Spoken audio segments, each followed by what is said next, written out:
get start. Let's get started and welcome to our series, Unlocking the Promise of FURS. And today's session is Unlocking the Promise of FURS for Special Populations. So I'm Stuart Oppenheim from CFPIC, one of the collaborative partners that's bringing this series to you. And we'll start with some housekeeping. Everybody should be muted. This is so please, you will be muted, but please don't unmute yourself unless you're asked to do so. If you have comments, questions, want to introduce yourself, use the chat, not the Q&A box. We will monitor the chat, and any questions and concerns will be responded to in chat, forwarded to the presenters for answers. By and large, please don't come off mute to ask questions, but use the chat. It's our way of making sure that we get through the presentation and that all the questions are seen and answered as possible. The chats will be copied. Questions, comments, concerns are all preserved. If there are too many questions to answer during the program, we'll get answers out to you afterwards. Great to have everybody on camera if you can, and use the gallery view so you can see everybody. And again, ensure that your username on the Zoom includes your name, county, and organization. And in the little Zoom box, click the three dots. And if you don't know the drill by now, you must have been in hiding for the last several years because we've all been doing this for so long. But anyway, with that, I am going to do a little bit of agenda review. So we did our welcome. Get a little bit of a policy update on AB 898. We're not going to delve deeply into it because there's more guidance to come from the state, but we want to acknowledge it, honor it, and do a little bit of an update on that. And then we've got some special population data to share with you. And that will tee up our county panel. And the county panel is really exciting to hear what counties are doing to unlock the promise of FURS for special populations. And then we'll end with some next steps in terms of upcoming TA opportunities and webinars. So with that, I am going to turn it over to Natalie Outage from Children Now to give you a little bit of update on AB 898. So Natalie.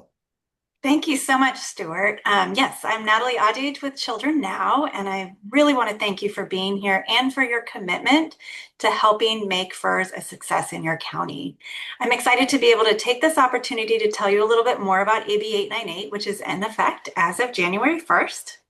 As we've shared previously, AB 898 was authored by Assemblymember Bryan and co-sponsored by Children Now and the County Welfare Directors Association, or CWDA. And it was signed by Governor Newsom this fall. You probably all know that AB 898, as shown on this slide, clarifies that FURS mobile response teams can use funds to engage in in-person education and outreach, provide ongoing support after a call, and respond to local calls. It also requires that county mobile response plans be revisited every 2 years. And I want to note that the governor's proposed budget that was released earlier this month includes a little funding for counties to support the new mandate for them to update their county plans. As highlighted in bold at the bottom of this slide, AB 898 also represents a big step forward in helping children and families reach needed services and supports by allowing families who are involved in a hotline investigation or who are receiving family preservation or voluntary or court-ordered family maintenance services to access FURS. As you all know, FURS has historically only been available to current and former foster youth and their caregivers, but now FURS can be used by families who are at risk of foster care involvement. So youth and biological parents who are in a child welfare hotline investigation or who are receiving family preservation or family maintenance services can now access the tools by FURS to reach out for help, stabilize their families, and access resources. It's really an incredible opportunity to use FURS to prevent children from entering foster care. And we're really excited to see how FURS can change the landscape for more children, youth, and families who need support services and stability. As Stuart mentioned, CDSS is currently working on guidance, and we look forward to talking to you more about AB 898 in the future once guidance is released. The webinar today, however, is going to focus on some of the populations that have been eligible for FURS since its inception, including some special populations that may have unique needs or be harder to reach, such as former foster youth. So I'm going to pass it on to Susan Lowell of CWDA, who's going to share some data about a few of the populations that can benefit from FURS. Thank you. Thank you so much, Natalie. As Natalie said, my name is Susan Lawal. I'm with CWDA. And in looking at the expanded scope of AB 898, we wanted to look at special populations that are in high need of intervention, but there has been historically low resources for these specific families. And so this information that I'm presenting came from the National Center for Enhanced Adoption Support that was recently published by CDSS. And the information shows that almost over 60% of counties reported that there is no specific 24/7 crisis information, support, or intervention for adoptive and guardianship families. Additionally, that many families reported that they did not know whom to call after hours when there was a crisis in their home. Um, and so this is a problem because of permanency is fragile. If there are no supportive services, and one of the issues is that adoption is one of the most common exits from foster care. And so when families don't have supports or services or any type of infrastructure, when they achieve permanency, then there is a high risk for placement disruption. There's also a risk for reentry to care, and that's exactly what we are trying to prevent. If you could go to the next slide, please. So, as mentioned, in looking at the data, I looked at a cross-section of data between 2019 and 2025, which is presented here in percentages. You see that court order termination are the highest number of exits from foster care, and adoption is even higher than reunification. So this shows that this is not a niche problem. This is a problem that could really contribute to system instability if we don't provide additional services and supports for our post-permanency youth. And this information came from CEQUIP, so it's readily available if you are interested in taking a look at this data, just specifically to your county. If you could go to the next slide, please. So we found that one of the other populations that we were very concerned about was our transition age foster youth. Who have higher risks of suicide attempts, which was almost 3 times higher than the rate of their peers. From the data that we've seen is more than 40% reported suicidal ideation and 25% reported suicide attempts. And this was highest for LGBTQ plus minorities or youth with maltreatment histories and co-occurring diagnoses. So this is a health crisis. And we highlighted this particular population because of the infrastructure for providing support for this cross-section is also rather in its infancy. And we were looking at this population in order for people to turn them to FURS as a supportive services. We also looked at youth in relative or non-related extended family maintenance placements, which is increasing through our Kin First initiative. And often caregivers who are relatives, they don't have the knowledge, the resources to support youth with complex needs, as in the desire to take placement is often higher than the actual resources that they have available. So here is another population that could really benefit from stable crisis support, especially after hours when there are less resources available. And this is especially relevant because of youth who are placed with relatives.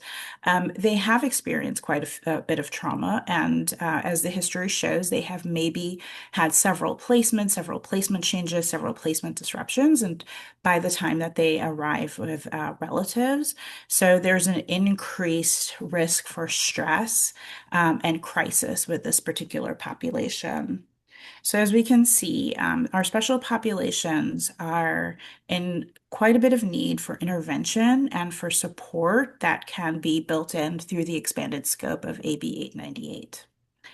Thank you so much, and I'll pass it back to Stuart. Thank you, Susan. And I will also, as we move on, thanks, Susan, for that great information, but also just a reminder that CWDA is the sponsor for this series. So thanks to Susan, we have our organization is able to support this work in partnership with CDSS and CWDA. And it's been a real pleasure to have the work really shepherded by Jessica Haspel, who's the policy director at Social Change Partners. So with that, I'm going to turn it over to Jessica, who's going to introduce the county panel, and then we're going to take the PowerPoint down so you can all see one another. And yeah, Jessica. Great. Thank you, Stuart. I'm just going to flag before I get into the county panel. We know that the titles on some of the slides are looking a little strange. When we send the PDF out, that issue, if you're seeing it, if it's showing up in your screen a little strange, that'll be fixed. But the title of the slide says County Panel, How Counties Are Unlocking the Promise of FURS for Special Populations. And I'm just really excited. Today, we're going to hear from Amador County, Lassen County, and Sacramento County on how they have been working with and serving and supporting special populations. When we use the word special populations, it's pretty broad. And so I just want to flag that we're really talking about populations that are already covered by FURS, but maybe are sometimes have some unique needs or overlooked or harder to reach. And so, Susan did a great job of highlighting a few of those populations, like some of our youth that have exited to adoption or TAY, but also we're going to hear from the county panelists today on other populations as well, sort of that might be either like I said, a little bit harder to reach, or might have some unique needs that their programs are supporting. And so again, really excited to hear about all the great local work happening. And we're going to be hearing from Emma from Amador County, Daisy from Lassen County, and Linda and Chris from Sacramento County. With that, I'm going to kind of kick it over to our panelists just to first start, if you could share a little bit about, for your county, how your FURS program is structured before we kind of get into the meat of the work.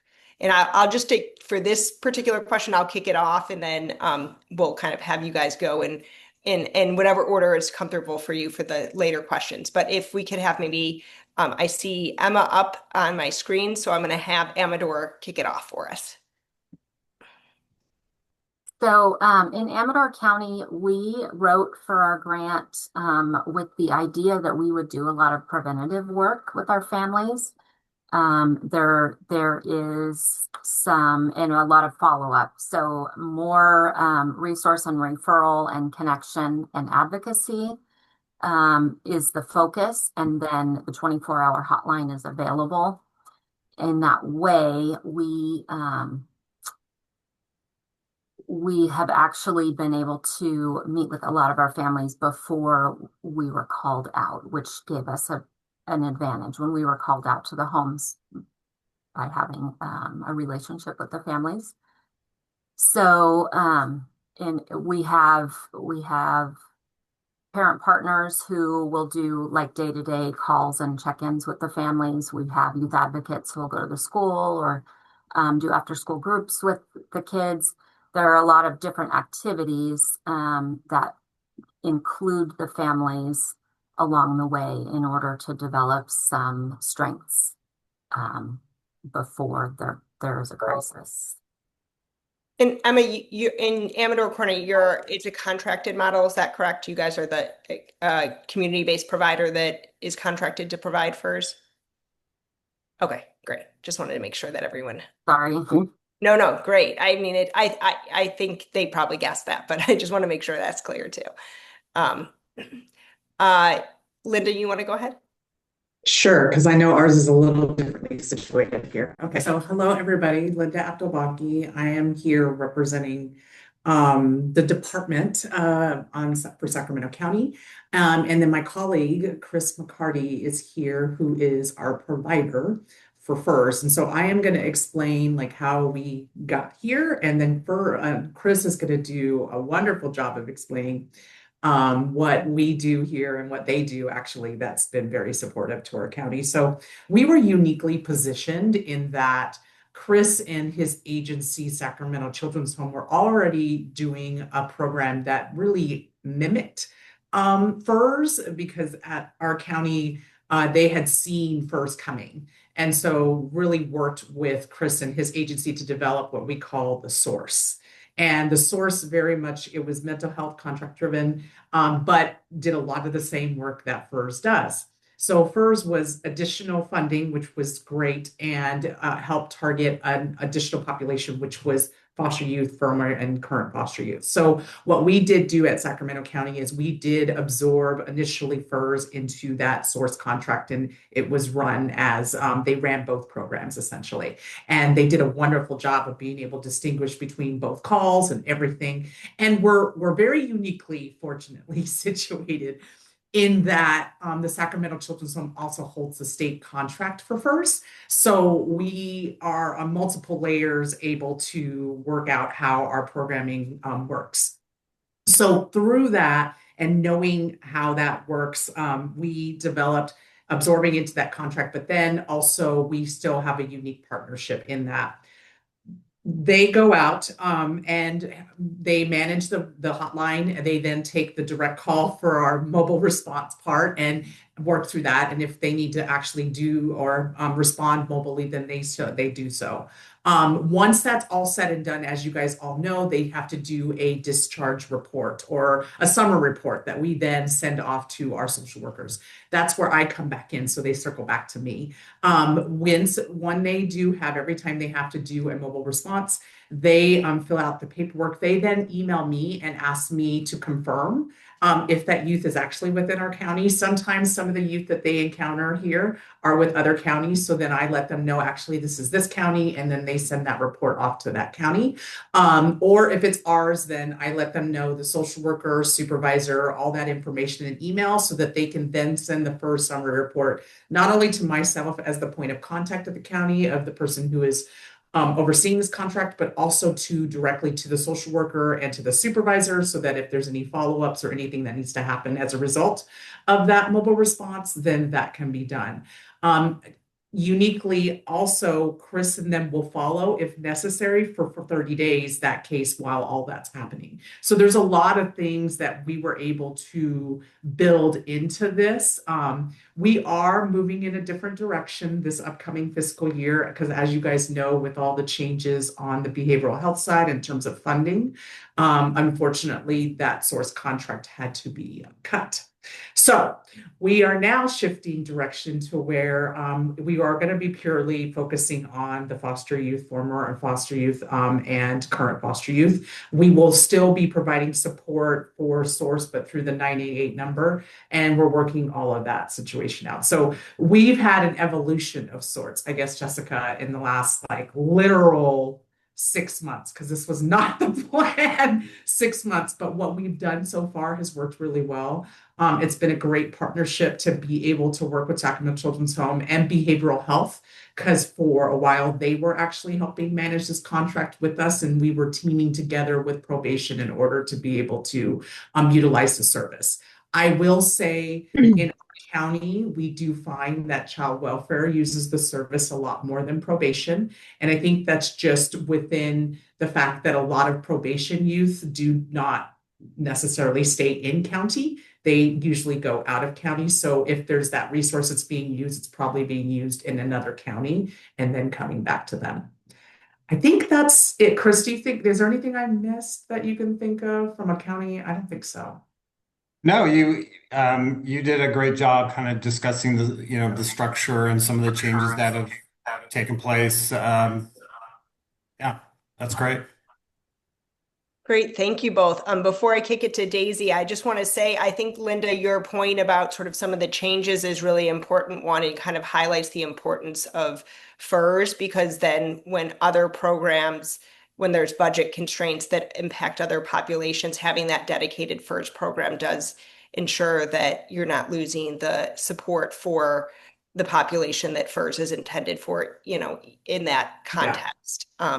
And we're gonna do our best. I'm gonna be real though. The amount of funding that we have gone from to is significant. It's not, it's millions of dollars that has been lost. So we're going to do our best this next upcoming fiscal year. I trust in Sacramento Children's Home. I trust in the work they've done in our community. That is the part that really we're uniquely situated into, is that they were very well established in this community. In terms of that support. And so we are going to leverage that to swing it into this, but with 1/4 of the money. So we're going to see how this works this next coming year. Got it. Thanks, Linda. If I could just add to that, I think that that's an important statement to make, because one of the significant changes with Prop 1 is there is a redistribution of the BHSA funds, and unfortunately, a lot of prevention and early intervention work that has been done across the state, that is shifting and changing. And so I think it does echo the importance of programs like FURS, because some counties may have been able to augment supportive services that may not be able to continue doing that with the changes in the funding. Thanks, Chris. I'm going to kick it over to Daisy so we can hear about Lassen's structure also. Hey, good morning. Daisy Murdoch, Program Manager for Family Solutions, Wraparound. Lassen County, we're a public model. So we are actually in Wraparound, we are operating FURS for our county. It seemed like the best fit. We do have a 24/7 on-call and mobile response team available. It's comprised of 2 wraparound facilitators, and it could be 2 facilitators, or it could be 1 facilitator and 1 peer support. So we have our peer supports and parent partners also in the rotation. And we have 1 on-call supervisor as well. So if we have a team out, that supervisor can enact a second team if a call comes in. We're a little unique in that Lassen County, we have come across probably the majority of our families hesitant to call a state hotline.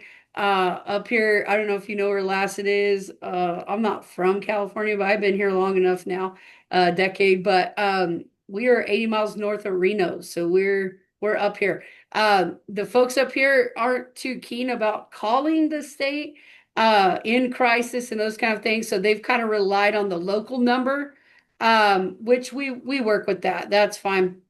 But so we have two staff on call 24/7 and a supervisor able to respond.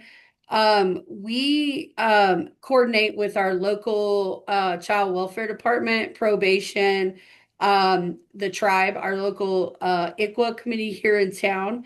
ICWA we have a tribal rep also on our FURS on call that we can take out with us if the youth qualifies and if that's applicable in the situation. So we've worked closely with them. We typically get calls. We have done a lot of work with our local law enforcement dispatch. Officer gets dispatched to a home, dispatch will call the RAP local number. And so we also are working with hospital ER staff. We have done some work with them so where they could make a local request for response also. We also have received a lot of calls from our Office of Education CARES team. So the CARES team in the schools has utilized FURS. And so that has been helpful. Us being a smaller county, how that works is we've gone out on calls and assisted child welfare and assisted probation and take it from there because they have one person on call. And so they can't dedicate their on call to serving the FURS purpose and follow through the mobile response. So we go out, we work with them, we take direction from social worker probation, as well as the tribe. One other thing just to mention is with that 24/7 response, and us being a smaller county, we're able to coordinate. So we go out, we're able to do a RAP referral on site or a resource referral. We have all of our resources in Lassen County are online. We have a website called Lassen Links. You can register for behavioral health services, all of those things online. So we can do that in the field, do the referral. With our FURS program, so what we do is we'll have facilitators out. Well, being facilitators, they can facilitate the emergency CFT the next day for child welfare, for probation, as they don't have the staff to do that usually the next day. So that's kind of how our structure is. That's how we do things in Lassen. And so thank you all. Thank you all. I think that all gives a great picture of kind of how your different counties have your FURS program structured. And there's some similarities I hear. I think all of you talked about peers, which is great. I know that's a model that, in the inception of FURS is something that, we heard was really beneficial. And then also some differences between, in-house model versus contracted models and things like that. I'm going to shift our attention a little bit now to my next question, which is I would love to hear from each of you about how you're serving and supporting any special populations in your FURS programs. And, that can be like some of our post-permanency, former foster youth populations, but it can also be populations that are still in the system, but you found have some unique needs that, you would define them as a special population. So I'm gonna open that up to whoever wants to jump in first. I don't mind starting off. That's a very wide open question. We have a lot of, I would say a lot of different types, kind of subpopulations of youth and families that we serve. But some of the major ones that come to mind, definitely that you mentioned, is the adoptive families. That post-adoption is definitely a population that we see contacting us. Definitely not. I do agree with the data that I think that there's a gap. I think there's a lot more eligible youth and families that could be getting support than are, but we definitely are seeing some. And I think one of the real struggles we constantly hear is as time goes by post-adoption, kind of a feeling like, gosh, all the support I used to get before adoption was there, but now it's not. And I'm not sure where to go and what the youth is eligible for, what can we get? And so, a lot of those lessons learned for us are, after, addressing the immediate needs of the call really is about helping to educate the family on what they're eligible for, what the services can the youth still get, and then helping to support them and getting connected to that, because I think that's when families feel very overwhelmed, that's a real struggle. Another special population that we have in Sacramento County, I know other counties have it. There's a program called the Cultural Broker Program, and there's a huge disparity in African American population in terms of reports, entries into the system, successful reunifications and such. And it's a dedicated program that focuses on really working with African American families to successfully reunify with their children, to complete the child welfare plans.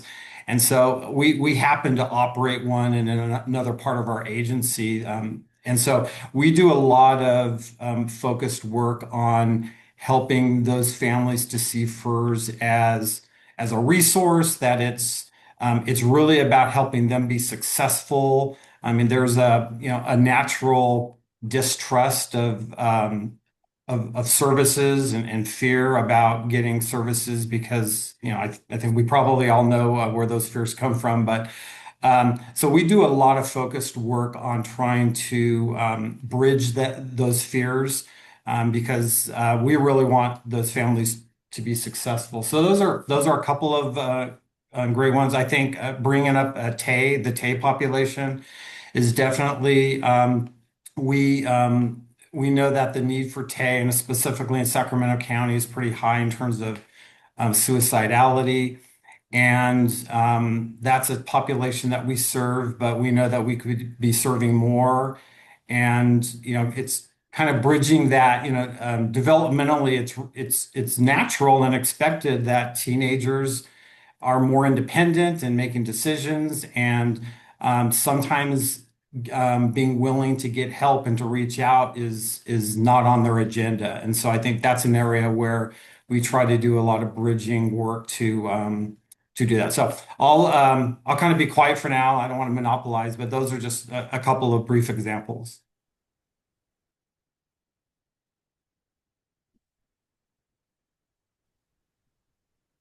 Daisy, either one of you want to jump in? Since I'm off mute, I'll go ahead and go. In Amador County, we have found that we have a lot of grandparent caregivers. So we do a lot of work with families that have guardianships, either with non-relative family members or family members. And we have a lot of different programs within our organization through different grants. And so we're able to leverage those and really serve those families the best that we can. It was surprising though, because we thought that when we first started the program that foster families would be our primary service. And we have the least amount of actual foster families because they're under intensive care with their agencies. But as far as, post-adoption or post-guardianship, then the families feel like they're kind of left out. And they also have the traumatization from the removal in the first place, which kind of separates them from the system a little bit. And so same thing, we're able to be a bit of a bridge with our different programs so that they feel okay about reaching out for help and connecting with services without being connected with social services. Yeah, as far as special populations, we in Lassen have, I would say the majority are former foster youth on our calls as well. And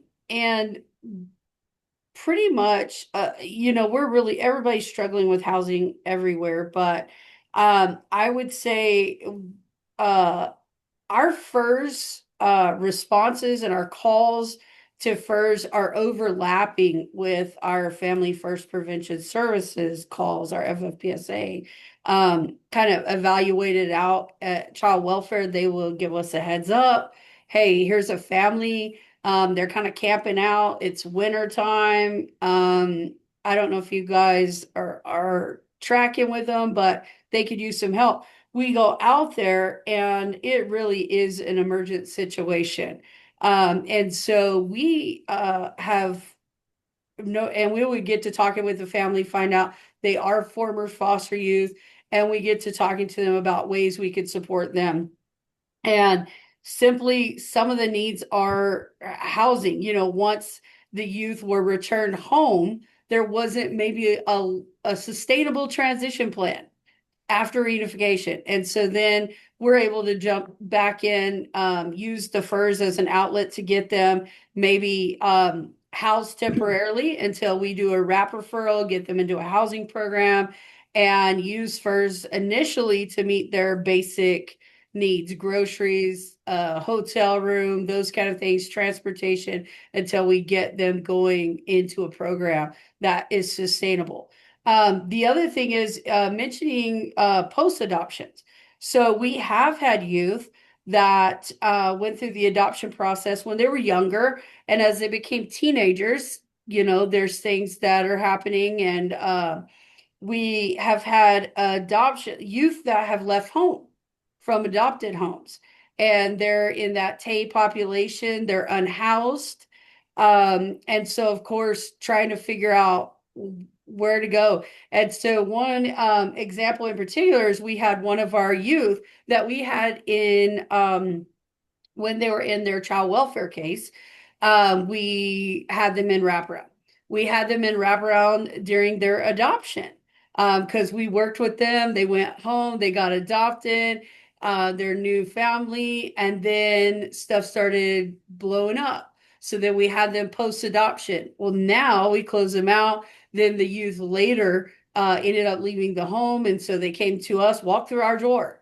And so we're like, okay, do you have a friend's couch you could sleep on? We can help them with utilities and groceries. So we used FURS that way before we got them into a program.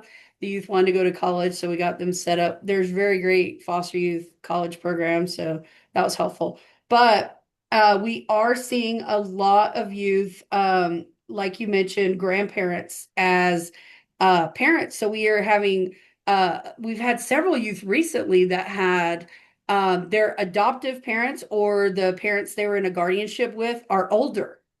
Maybe they're like a niece or a nephew living with the people. Now those parents that did the guardianship with them, they're caring now for their mother and father.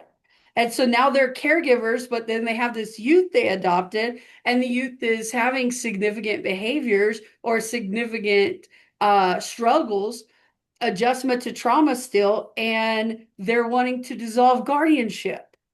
And then there's this, you have 16, 17-year-old youth in your building calling FIRST, needing housing, a new family, another guardianship, And so FIRST has been a great tool for us to be able to try and use placement stabilization in those situations, and then offering that caregiver the FIRST line to help support them. So that's just an overview of some of the special populations that we're seeing.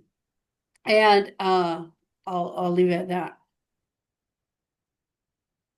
Great. Those were all of you shared some great examples. And Daisy, I loved hearing some of the concrete stories, because I know that's always really helpful for people to kind of picture the scenarios happening. I'm wondering, and I heard a little bit about this, in what you all have shared, but in the case of the families where it's post-permanency, it's, and the answer to this may vary, right? Whether it's post-reunification or adoption or guardianship. Are you finding that there are different, like how are you reaching some of these populations? What has been working for you all, like to get them to come to your attention? Because we know they're a little bit harder since they're not still in the system, is sort of my first question. And then related to that, are you finding that there are certain messages that resonate more with them, or things that you're having to overcome for them to see this as a supportive service? So for us, a lot of our connection has been through law enforcement. When we first started, we met with all the law enforcement agencies in our community, and really talked through what it might look like. And they immediately started, when they were out on calls and working with families, connecting them with us. So I mean, talk about gaining trust really fast. If there's a sheriff on your front porch and says, hold on, let me call this number for you, that builds like huge trust. And then, now that you're here, I'm going to take off because clearly this is not a law enforcement situation. So that's how it started. And then those families tell other families, and school personnel starts to hear about it. And, that somebody said, we don't always know who's qualified, right? Because there's such a huge population who is qualified. And I think that's what, when someone is more closely involved with the family and having a conversation, they can kind of field out those sorts of questions, and then give them the recommendation to call us.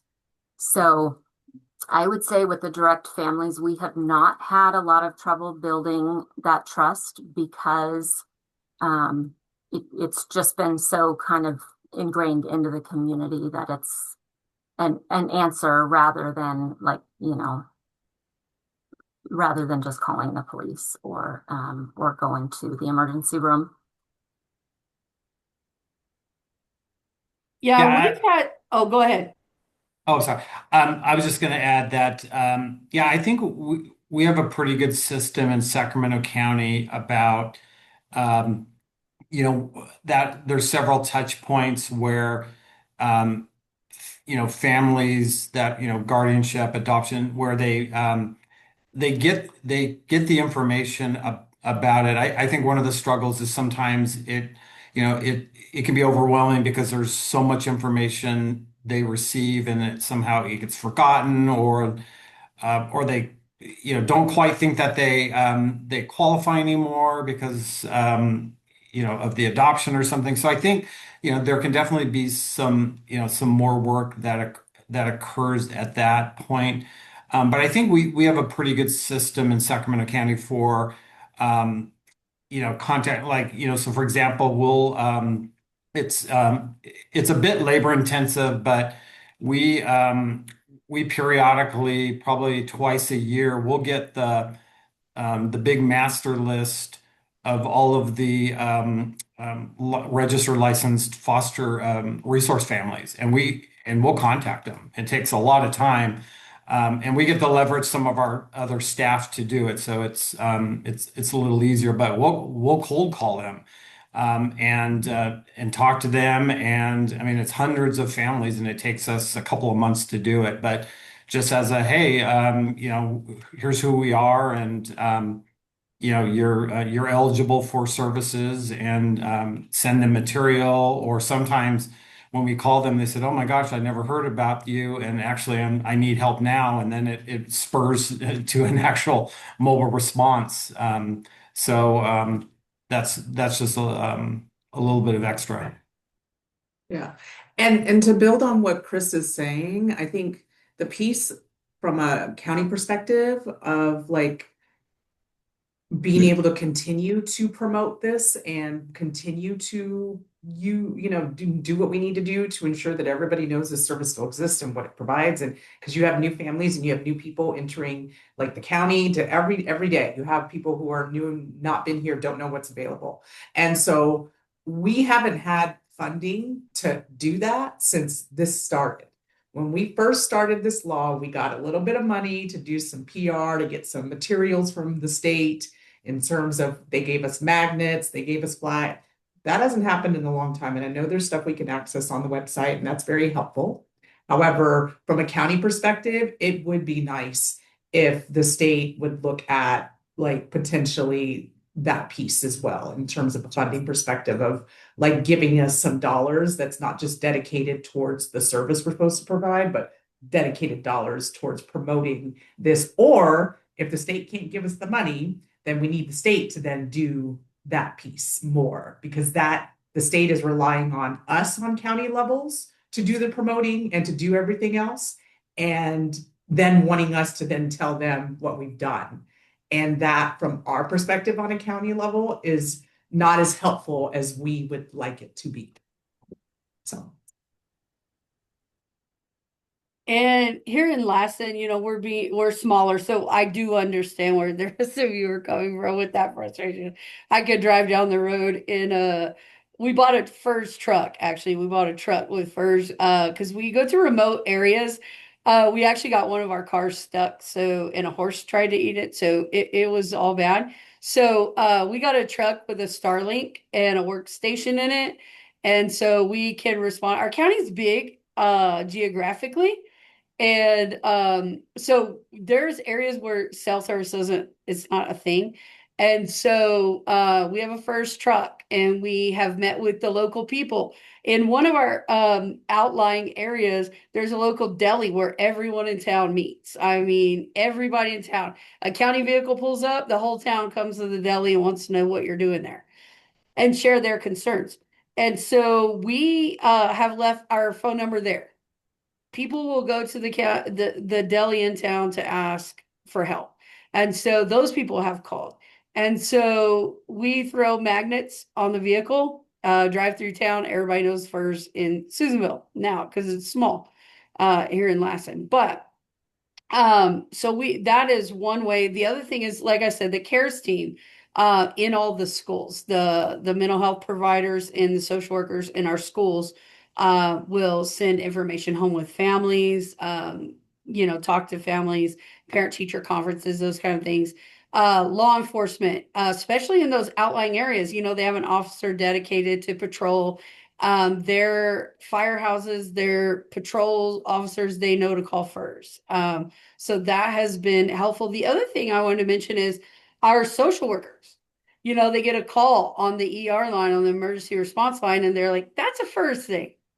You don't need me. Let me call the state hotline. I'm gonna get you someone out there. And so our social workers, our probation on call, they will reach out. If they know a placement, there's a youth going to respite and they know it could be a dicey situation, they will give us a heads up and ask us to come out and help with that respite, just transitioning into the house for the night. Hey, first, could you bring some pizza? The youth likes pizza and a movie to help with that go smooth. There have been youth that have, they were in a SCRTP and they were placed on a 5150 and they had to bring them back to town. We don't have respite just overflowing in Lassen. You guys probably don't either. But they'll call FURS and they're like, hey, we need to set up a respite for the night. We're going to grab a hotel and you guys show up and do your thing. We only have one social worker. We can't stay the night. So grab your FURS team, make a schedule and do that.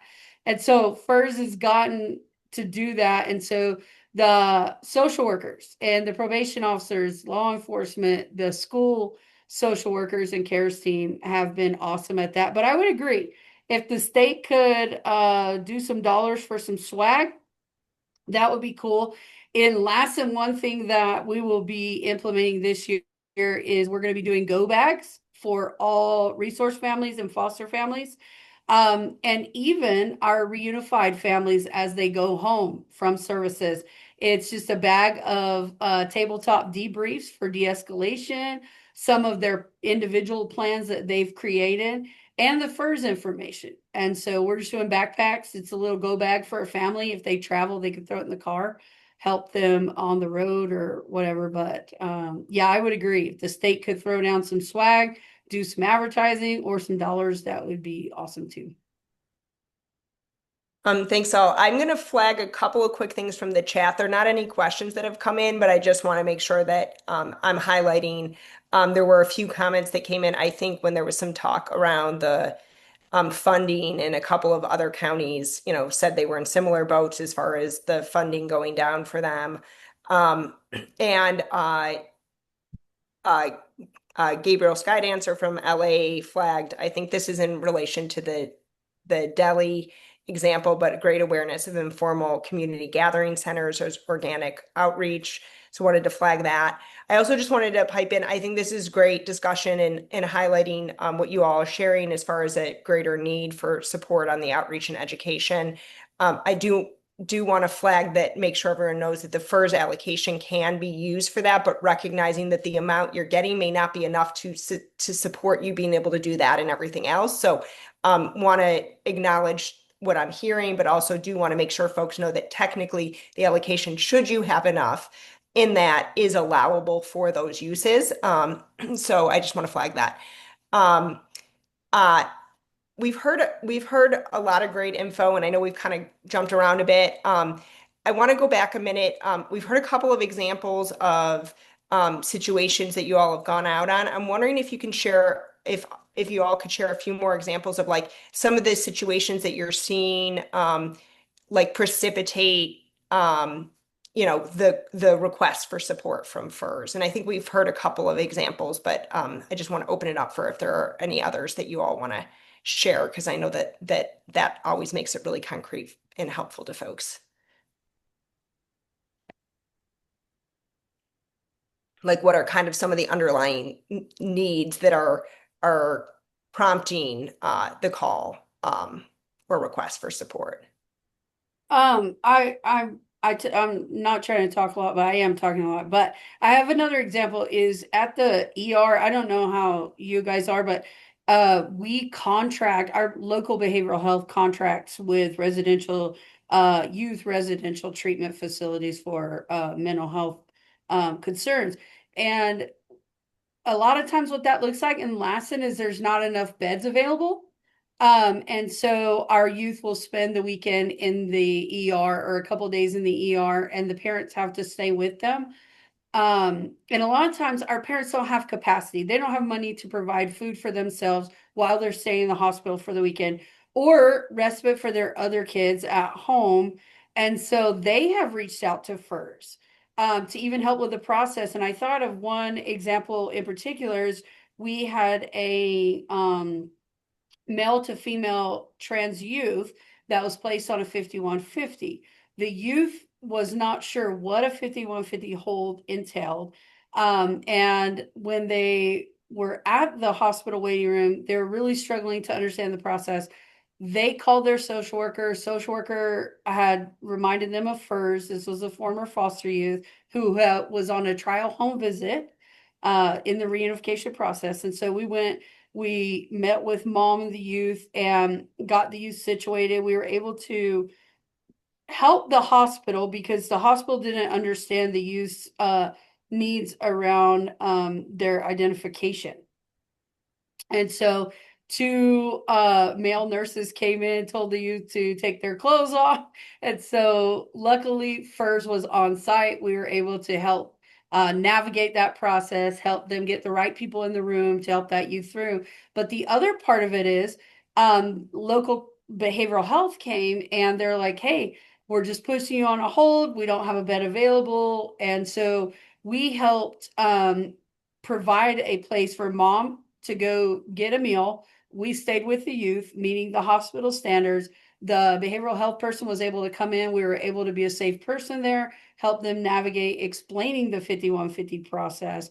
While the other FURS team member took mom to get something to eat, check on the other child that was autistic. We actually navigated finding respite for that youth all at the same time. And so that was, but since then, the hospital has reached out multiple times. We've had youth on 5150 holds in that situation. And the family was unable to not communicate well. They weren't able to communicate in the hospital, but the parent has to be the one to stay with the child, but they're escalating each other. So they have called FURS mobile response multiple times up there to help navigate that situation.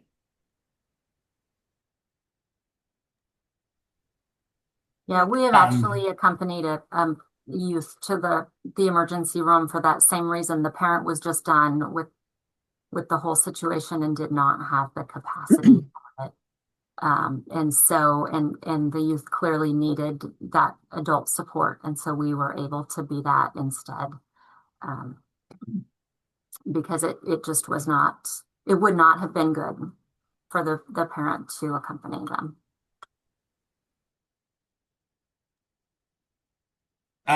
Going back to your question, Jessica, I'll put Linda a little bit on the spot. Maybe Linda, if you could share just kind of the structure about the welcome homes, because that's an area where I think we definitely do support services at our welcome homes. So maybe if you could speak about that. Yeah, I certainly can. Thank you, Chris.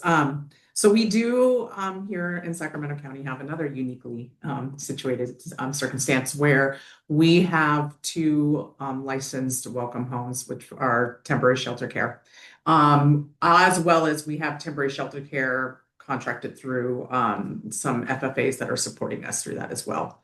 But specifically, the welcome homes are county run. And so we have county employees in there running those homes. We have youth that are staying there that are either new to the system. So these are youth that come into protective custody. They could be in the evening. Sometimes we have large sibling sets. Sometimes we have small. Some of these youth are youth who have unfortunately not been successful in their prior placements, and we have not located another placement. So we've ended up having to place them at the welcome homes. Some of those youth at the welcome homes are youth that we've been able to locate placement, but they won't go. And so we're working on that and getting them away from the welcome homes. It's like they like them too much, which is, I guess, a good problem to have, but not necessarily for us.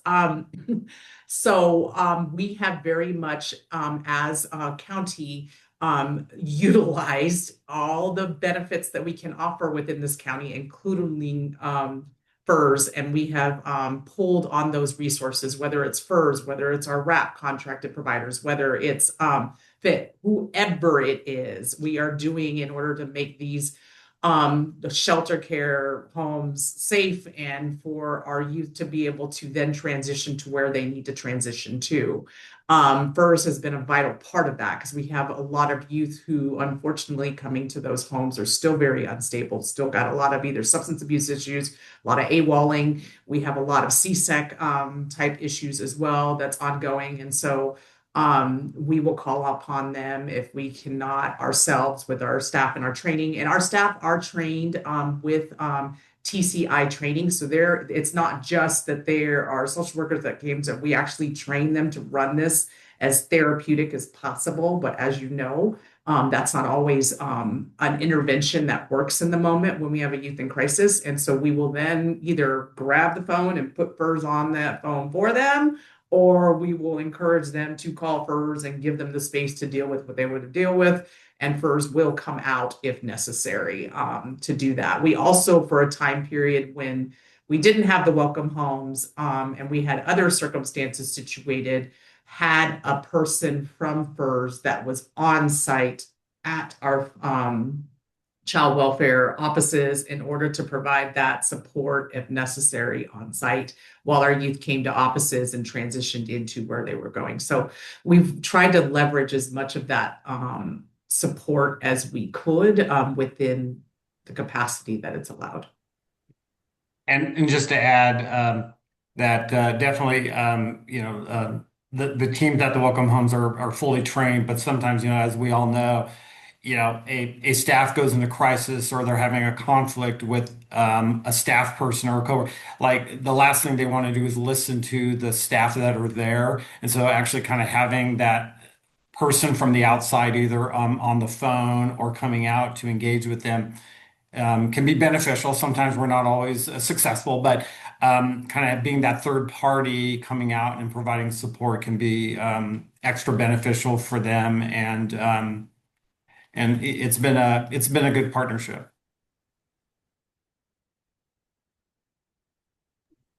That's great. These are all really, really helpful examples.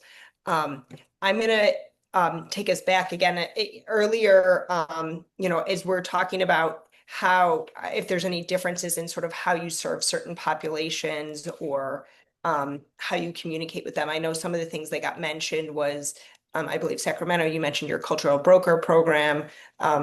Lassen, you mentioned the ICWA rep. And I know all of you have talked a little bit or mentioned having peers. I wonder if you all could just share a little bit more about sort of how those various programs or resources kind of help support some of the special populations you're working with.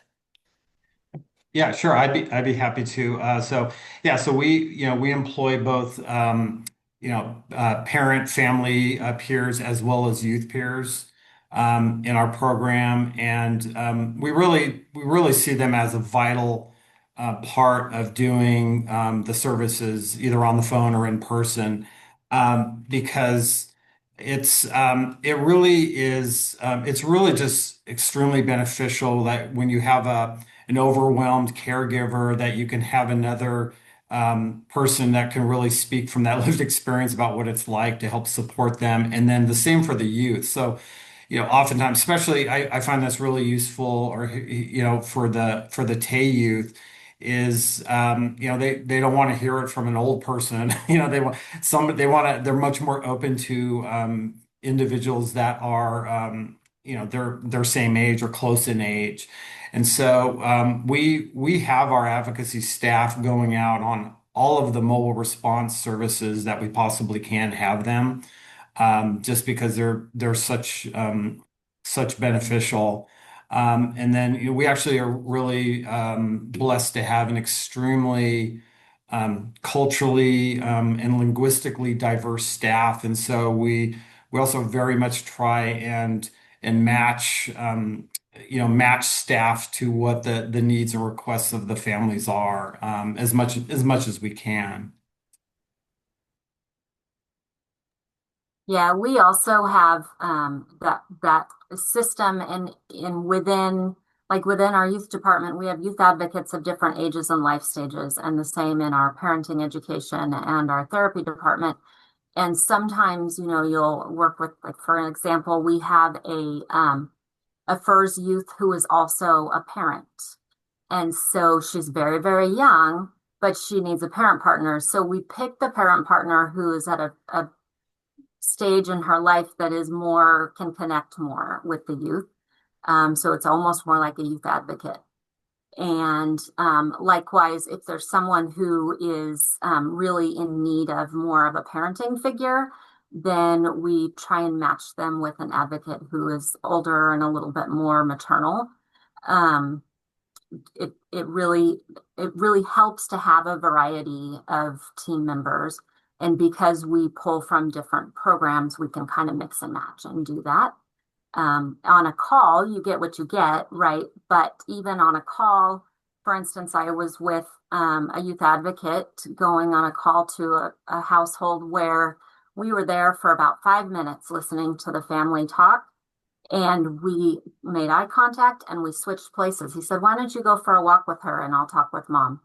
And so I was then the youth advocate instead of the parent partner, because we just connected kind of in the opposite direction.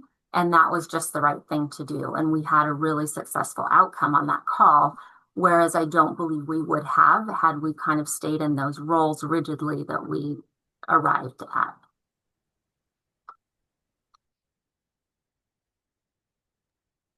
I would agree completely. Just being fluid and flexible, with the response, and that is really the thinking behind having facilitators and peer supports and parent partners on the rotation. Our peer support, we have a peer support. She calls herself a grandma to everyone. And she's a little older than some of our parent partners. And the parent partners, that we have, they all recently, within the last, I don't know, 7 years, 5, 7 years, have exited the system themselves. And so going out, they're saying, "Hey, I got you. When I reunified, this is what was happening." And so a lot of times our facilitator will take direction, of course, from the peer support parent partner. "Hey, this is what this family's needing. I've been there when you came to my house before." And so we really do rely heavily on them. Our tribal rep also, she's a director of social services, and she is available to us 24/7. And we've taken her out, and we really do let her take the lead on those cases, because she really, she culturally and knows best in those. And so we kind of lean heavily on our partners on that. And the other thing I want to mention is when we're in the field, we'll call the on-call social worker. "Hey, here's what we're running into." Uh, you know, be asking our partners for help, and they appreciate it. I don't have to leave my house and scare this family rolling up with my child welfare badge in a white car. By the way, our vehicles, we change the color. We don't use white on those calls. It's helpful for us. if you can avoid it. But anyway, so we'll go out and we'll call them and be like, hey, what are you thinking here? And they'll give us some direction to avoid that.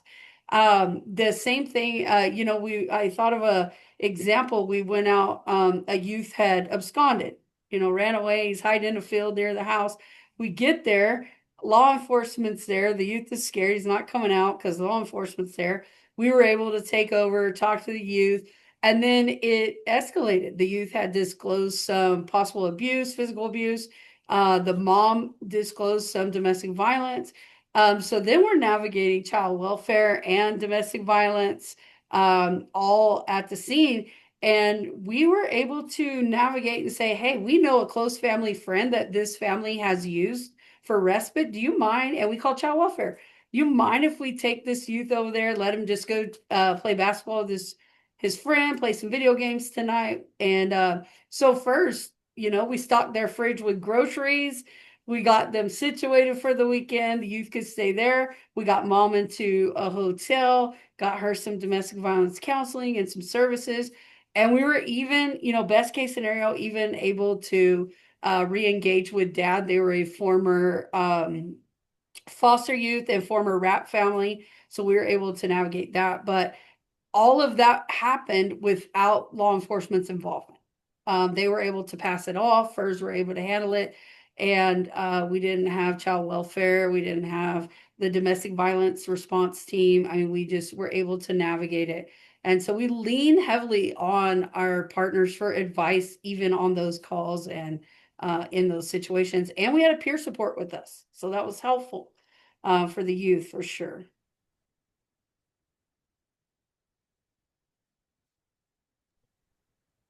Thank you, guys. I've heard it come up a couple of times about sort of the there may be some fear about calling the statewide number or just about using FURS in general. And I think that particularly comes up for probably our reunified families more than any of our post-permanency families. And so I'm wondering if you all have, obviously, we've heard some examples of where you've successfully overcame that, where you have families that clearly need FURS support that are getting it through you all. But any tips you have or things that have worked for you in kind of helping families overcome the fear of seeking the support, and it's particularly in that sort of reunification population, I would say. Well, I think for us, it's one of the most significant referral sources when we ask callers is they got it from their service provider. Like the family, they're either in mental health or social work or somewhere they're connected to some level of service. And so I think what we really try to do is to leverage that trusted messenger, and to have them really help to educate. And then again, we can talk to them. We also sometimes we'll go out and do, like we've done this at schools, at like the LGBTQ centers. We've gone to presentations where we actually have families are present. We do it at family resource centers. And we'll actually go and talk about the services and what it is and what it isn't. And that I think's also a good approach in doing outreach, because they get to, they see a face, somebody who works in the program. They hear about it. They're able to ask questions, and I think that's been a successful approach that we've used. Yeah, we use any outreach opportunity like our agency does, the Communities Backpack program and the Angel Tree program. And so we always have staff members talking with families during those distributions to just kind of educate them and connect. And then also those same staff members are in the schools doing, classes and social, emotional, and drug prevention and all those things. So any connection and familiarization and then reconnection really kind of helps build trust. So we really leverage those connections in our agency for all of our programs, whether it's between parenting and youth programs or the FURS program or anything else, because it really does help. It just builds and builds and builds and builds. And when a parent is kind of hesitant and then their kid says, "Oh my gosh, I remember you from, with my sixth grade class," that really helps to build that confidence with them. So any way that we can do that, we try. And sometimes, there's one family I can think of in particular. It took years of consistency of just, being there and being kind and being patient, for them to finally accept. And quite frankly, we've had to make reports on this family, but because of the relationship that we have with them, they have been accepting of the help that we offer along with it. So it it happens, but it takes patience and time, and that's the thing I think that the family urgent response system is kind of like originally designed as a quick fix, but it can't be a quick fix. It has to be a bridge into a longer relationship. I would say in Lassen, we do have it easy in that regard. Our community is very familiar with wraparound services, and they are very familiar with our job is preventing child welfare involvement or probation involvement. And so families like that. And so since they know that RAP is the one operating our FURS program, they're like, yep, those guys. Yep, we could call those guys. And so as far as calling the state, one thing we've said is, look, the state has actually set aside money so that you have access, and they have provided us for you. And all you have to do is call this number and they will contact us, and so we kind of go through that with our families that are struggling, that are on our radar. The teachers have been great in the schools, the school staff, at saying, hey, take this phone number home. If you guys are having a rough weekend, mom and dad are struggling, you guys are struggling, call this number. These folks can help you. They're local, but you have to go through this pathway. And so we've done a good job. Also, I think our staff have done a good job of in our transition plans. Any of our RAP transition plans include the FURS number. You're taking this with you. And we carry magnets in all of our vehicles. We slap them in hotel rooms when we house families or whatever. They're all over town. And so, but we are lucky, like I said, FURS is housed in RAP. The community knows RAP. And so they're fine. They're like, oh, if I call this number, then I'm going to get those RAP people out here. Yes. Great. You guys have all shared like really, I think, helpful, inspiring information today. We do have a few more minutes for the panel, but I know I've asked a lot of questions, so I want to just kind of open it up if there's things that you all wanted to share that maybe didn't get asked or you didn't get a chance to share it in response to one of the questions. I wanted to kind of open that up. Well, I'll just add that, in doing the outreach and education piece to youth and families, one of the things that we really try to stress is, that, you don't have to wait for it to be, I know we try to avoid using the word crisis as much as we can, but like, you don't have to wait for it to be a crisis to call FERS and get support. And in fact, we really would prefer that it's preventative. Like it's, so like if there's some struggles early on, call then and get some support to de-escalate the situation so it doesn't turn into something. I can't tell you, how many times when we go and do an intervention that, when you kind of trace back, you found out like, oh, hours earlier, there were signs and it's tension and conflict or feelings, and it turned into something. So that's just something that we've really tried to do, kind of some psychoeducation with youth and families about. It doesn't have to be it's not a crisis call center; it's a support center. So we try to just do that.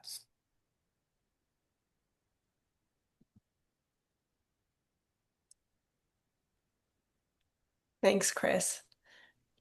Anything else anyone else wants to add? Okay.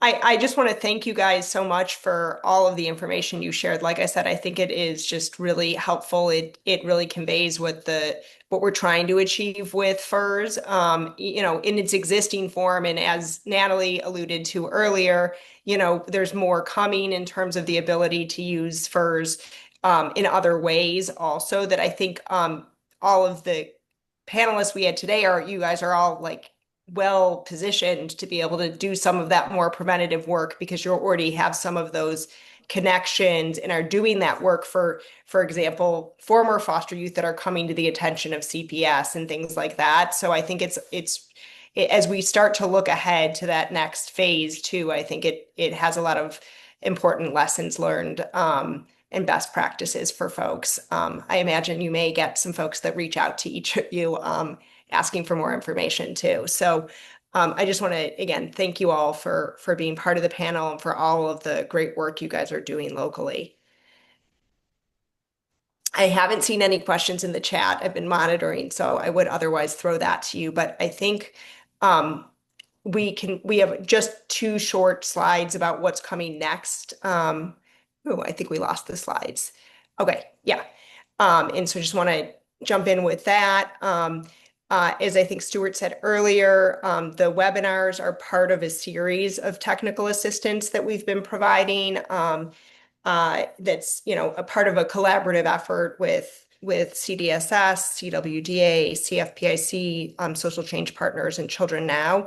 And so I think many of you are aware of these opportunities, but so myself, on behalf of Social Change Partners, has been hosting FURS office hours. And so I just want to flag that the next office hours is scheduled for February 25th from 10 to 11 a.m. This is really meant to be an informal, opportunity to kind of just drop in and get some real-time responsive technical assistance on specific topics. Usually we spend about 45 minutes on and a topic in the beginning, and then 15 minutes to open it up for any questions. And it's really, I think one of the most valuable parts of the office hours is actually the peer collaboration. So, when folks drop in, being able to have a chance to talk to other counties around what they're doing. And so you can use the QR code there, or we'll put the registration link. Oh, it's already in the chat. So hope to see some of you at that. I also do want to flag that through this partnership, I'm able to provide one-on-one direct technical assistance to counties or FERS contractors. And so please feel free to reach out via email. My email's on the slide. If you're interested in talking more, it could be that you just want a single call or couple of calls to brainstorm around something, or it may be that you want some more in-depth support around your plan or something happening locally. So that's available. And then I think with that, I am going to kick it over to Stuart for the last few slides. Nope. Hold on. There we go. Sorry. So we do again, this is a series of webinars. This is, know what that was. Anyway, next one coming up, we've got the registration again on a QR code, and registration link dropped in the chat. We'll also send out a flyer, but you get the first crack at getting to register, and that will be on March 24th from 10:30 to 12. And the subject, we'll do a deeper dive into AB 898. We'll be in a better position to share more details about that.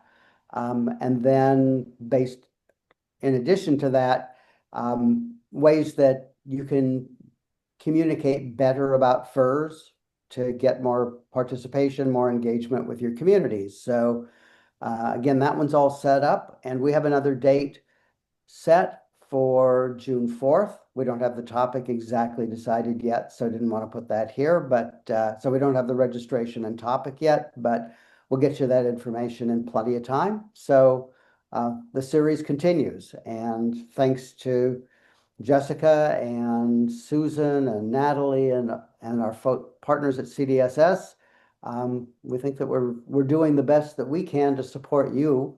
And thanks again to the presenters today. The county panel was just tremendous in helping all of us understand how valuable this resource is. And again, it'll get more valuable as we begin to get towards implementing AB 898.